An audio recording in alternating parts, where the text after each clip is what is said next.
CF-105 Avro Arrow. At the time of its construction, it was the most technologically advanced fighter jet in the world. The jet boasted many brand new technological developments as well as game-changing avionics. The Avro Arrow seemed to be on its way to become a great success for the Canadian aerospace industry and Canada. But on the 20th of February 1959, the program was abruptly cancelled by Prime Minister John Diefenbaker and his government. The official reason for the cancellation was cost overruns, but many historians deny this is the sole reason for the Arrow's cancellation. The Avro Arrow had an undeniable impact on Canadian aerospace, the industry, and the world at large. But what led to the sudden cancellation? What short-term and long-term effects did this have on Canada? This is the story of the Avro Arrow.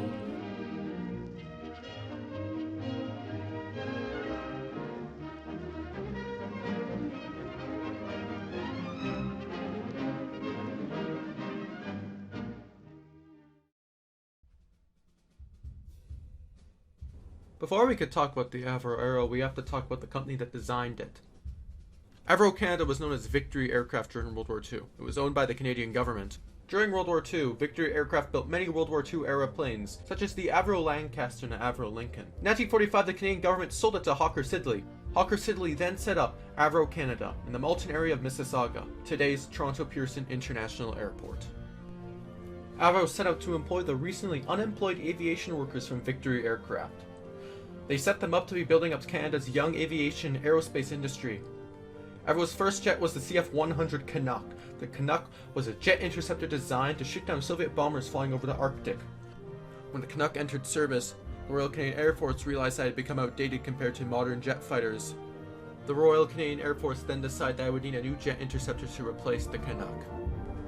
The RCAF pitched Avro to build a jet interceptor capable of flying Mach 2.0. It could operate in any weather condition. Everyone said it was impossible, including many at Avro. But after 4 years, the Avro Arrow was born. The Avro Arrow seemed poised to take off and lead the world, lead the West into a new era of aviation. But there were many ongoing problems with the Arrow, such as cost overruns and long development times. Another reason could be the relationship between Prime Minister Diefenbaker and Avro Canada President Crawford Gordon Jr. Diefenbaker held many grudges against Crawford. Another reason could be timing. The Arrow's maiden flight was on the same day that Russia launched Sputnik. Many thought that the Arrow and, in general, jet fighters were already outdated and rockets would take over the need of conventional aircraft. It's all up in the air on what the main causes for cancellation were. On February 20th, 1959, the Avro Arrow was cancelled and 14,000 people lost their jobs in the span of a night. Prime Minister Diefenbaker said that he cancelled the project on the basis of cost overruns. Later on, he had the planes, blueprints, and anything else of importance to the Arrow scrapped.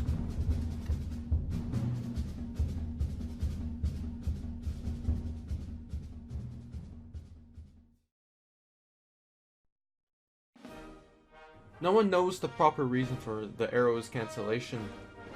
What is known is the cancellation's after effects. The immediate aftermath of the Arrow's cancellation was the end of major Canadian aerospace competition in the world for a time. This cancellation also resulted in Avro Canada being dissolved by Hawker Siddeley in 1962. With Avro gone, many talented engineers left Canada for the United Kingdom and the United States.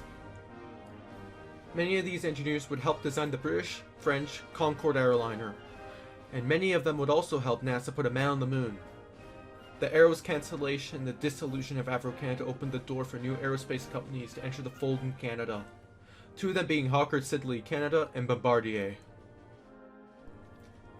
Canadians today are sadly only left being able to imagine if things had gone differently.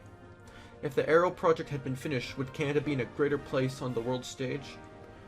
Could Canada have had its own space program and maybe we could have put a man on the moon first? But in the end, we can only theorize and dream about what the future could have been. The future that could have been if the Avro Arrow had not been cancelled.